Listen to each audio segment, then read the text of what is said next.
Hello and welcome back to the third season of What's in a Story, titled Narratives of Nature and Environment of South Asia. I am Lopamutra Moitro, and in this podcast I read the stories from my books as an anthropologist, writer and translator working with popular culture and heritage of India and South Asia. In my podcast here, I read stories from my books which are about folklore, myths and legends of India and South Asia, and I introduce each story with some additional information from different fields of history, archaeology, geology and others, which helps to bring a context to the story. However, it is also important to mention that the information should be studied well and understood within specific socio-cultural, religious, political or historical contexts. Most of these stories from folklore took shape across a wide range of time through centuries. And over a period of time, many features and aspects were added to the narratives, giving the shape that we come across in present times. Thus, before taking these stories as historical proof, one should be careful enough to analyze the historical context of the essence of each story. Let's try to take the positive message through these stories as we proceed with Season 3, the narratives of nature and environment of South Asia. Here, I would like to take the message forward from Season 2 of Water Narratives of South Asia and read stories which speak of the various interactions between man and nature and of stories of preserving and conserving the nature around us. Without the beautiful nature that surrounds us, we will perish sooner or later. And frankly speaking, aren't we already experiencing the grim pictures of what global warming has created all around us? Say, like rampantly cutting down trees, creating havoc across river banks and deltas, or the horrific littering of plastic waste on river banks and beaches, which has only resulted in destroying flora and fauna and choking up so many aquatic lives around us, destroying green covers massively to build concrete structures, polluting fresh water, creating a shortage of drinking water, and the list just seems to go on and on. However, fortunately, many people are also working tirelessly to combat the situation, but it just never seems to be enough. We have already lost a lot of valuable wealth, and it's time to listen to the clarion call, for there is only one earth, and that's all we have. Here's wishing a positive thought is shared through each story of this season, the third season of What's in a Story, titled Narratives of Nature and Environment of South Asia, follows the story of the next episode in Season 3 of What's in a Story.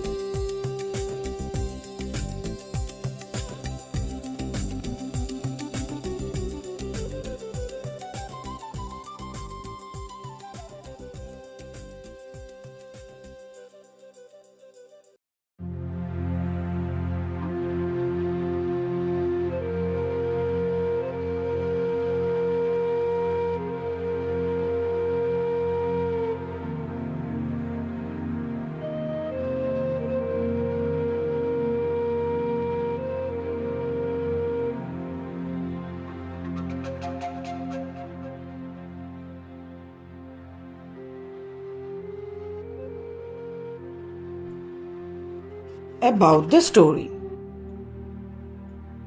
The title of today's story is The Legend of Keibu Keioiba from Manipur, and I read this from my book, How the World Was Born, Wondrous Indian Myths and Legends by Aleph Book Company.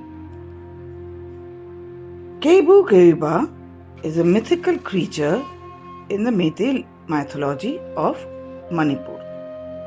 He is described as having the head of a tiger and the body of a human. The appearance of a mythical creature which embodies humans and tigers at the same time is a common appearance across mythologies and folktales of many other states of northeast India, including Nagaland, Meghalaya, Assam, amongst others. Often referred to as the stories of the tiger people, they express the belief that the human consciousness can merge with that of a tiger. The tiger man or the woman is thus the liminal human-animal being who belongs to the community but moves across alternate realities. However, often these are expressed negatively, like in the story presented in this storyline. This exact story, interestingly, also is part of the popular folklore of the erstwhile region of Bengal, which includes the present country of Bangladesh, and it features amongst a compiled collection of folktales published in 1911 in the book Tuntunir Boi, or The Stories of the Tailor Bird, by noted author, publisher, poet and illustrator Upendrakishore Ray Chowdhury, who is the father of poet, author and illustrator Sukumar Ray and grandfather of auteur, illustrator and Bharat Ratna Satyajit Ray. Follows the story, The Legend of Keibu Keioiba from Manipur. I read this from my book, How the World Was Born, Wondrous Indian Myths and Legends by Aleph Book Company.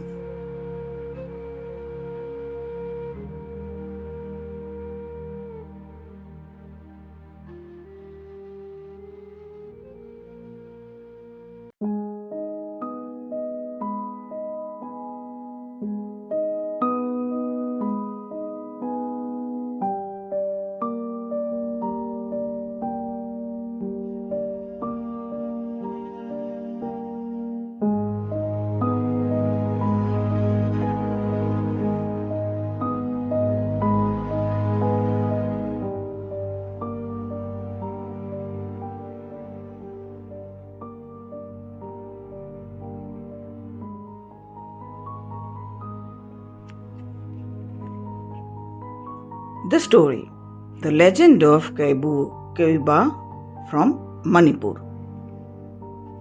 Meitei mythology from Manipur, from the northeastern part of India, speaks of the mythical creature Keibu Keioiba. There are various stories about how Keibu Keioiba came to exist. According to one such story, he was a clever, shrewd and vain priest by the name Kabui Salan Maiba, who had supernatural powers. He used these powers to transform into a tiger. However, his excessive pride proved to be his downfall, as one day he failed to return entirely to his human form. As a consequence, he remained trapped in a state of half man and half a tiger. There is another version of the myth that describes Keibu Keioiba as originally being a very gifted physician.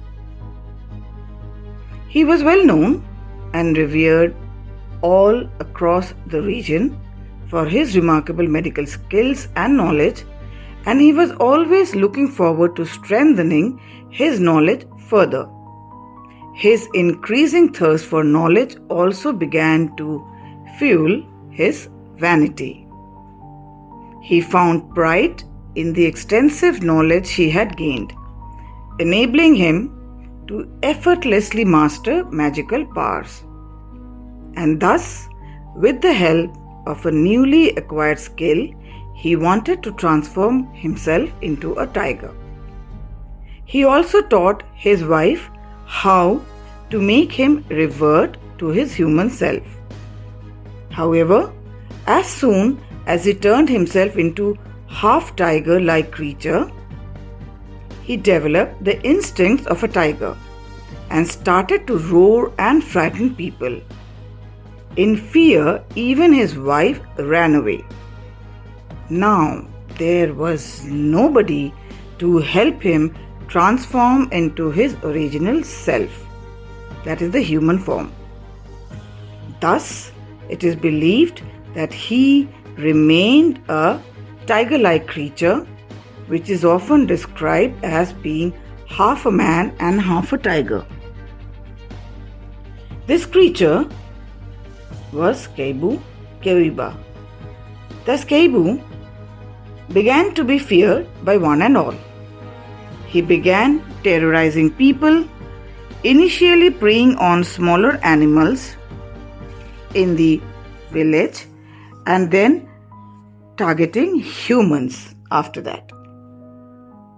One night, Keibu arrived to prey upon an old lady who was staying alone in a hut. To save herself, the old lady immediately thought of a wicked plan. She told Keibu Keioiba that she was old and wrinkled and that he would never get the desired taste while eating her. So, she implored him instead to eat a beautiful young girl named Thabaton, who was her neighbor. After the deceptive lady enticed Keibu Keioiba, the cruel plan began to unfold. She informed him that Thabaton, who lived with her 7 elder brothers, was currently home alone as all of the brothers were away at work. She also taught Keibu Keioiba some tricks which he could use to make Thabaton open the entrance door. Thus, soon, that very same day, Keibu Keioiba left for Thabaton's house and, as he had learned from the wicked old lady, tricked Thabaton into opening her door. When Thabaton opened her door, Keibu Keioiba abducted her and ran away to his hut in the deep jungles. After some time, when the 7 brothers returned home, they could not find their sister. They made inquiries about their missing sister and were informed by the old lady that Keibu Keioiba had taken her away. The brothers were furious. They sharpened their weapons and went in search of Thabaton. They searched far and wide but could not find her. A couple of years passed by thus. In the meanwhile, Keibu Keioiba had not killed Thabaton, but had married her, and by now they had a son. They lived in a hut in the woods, where Keibu Keioiba kept strict vigilance over Thabaton, so that she would never be able to escape. One day, the 7 brothers spotted their sister in the forest from a distance. They kept waiting for Keibu Keioiba to leave the house.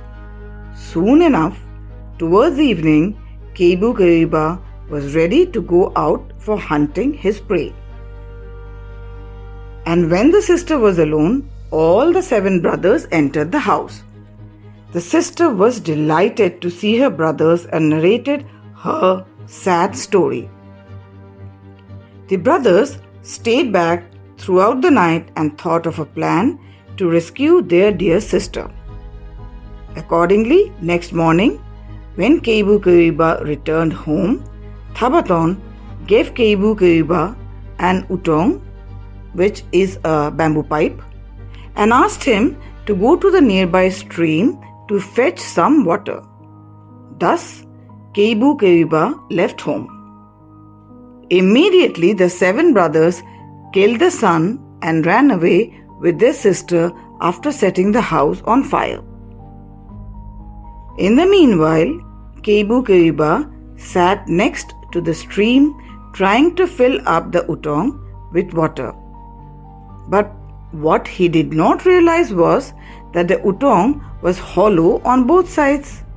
As he filled it with water, it flowed out through the opposite side. Now, a crow was sitting atop a tree, watching Keibu Keioiba trying to fill up the utong. He knew that Keibu had a wife, a human wife, who was also his prisoner, and that they also had a child. Thus, seeing Keibu struggling with the utong, he cried out sharply, "Keibu Keioiba naning namang hotrong ho natulema kangok," bringing to his attention that he was doing something very foolish and that his prisoner wife had escaped.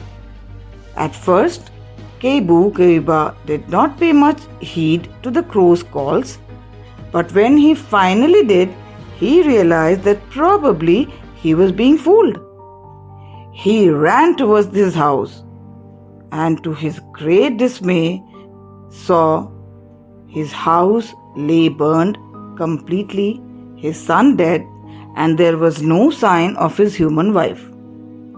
He was furious and decided to take revenge on Thabaton.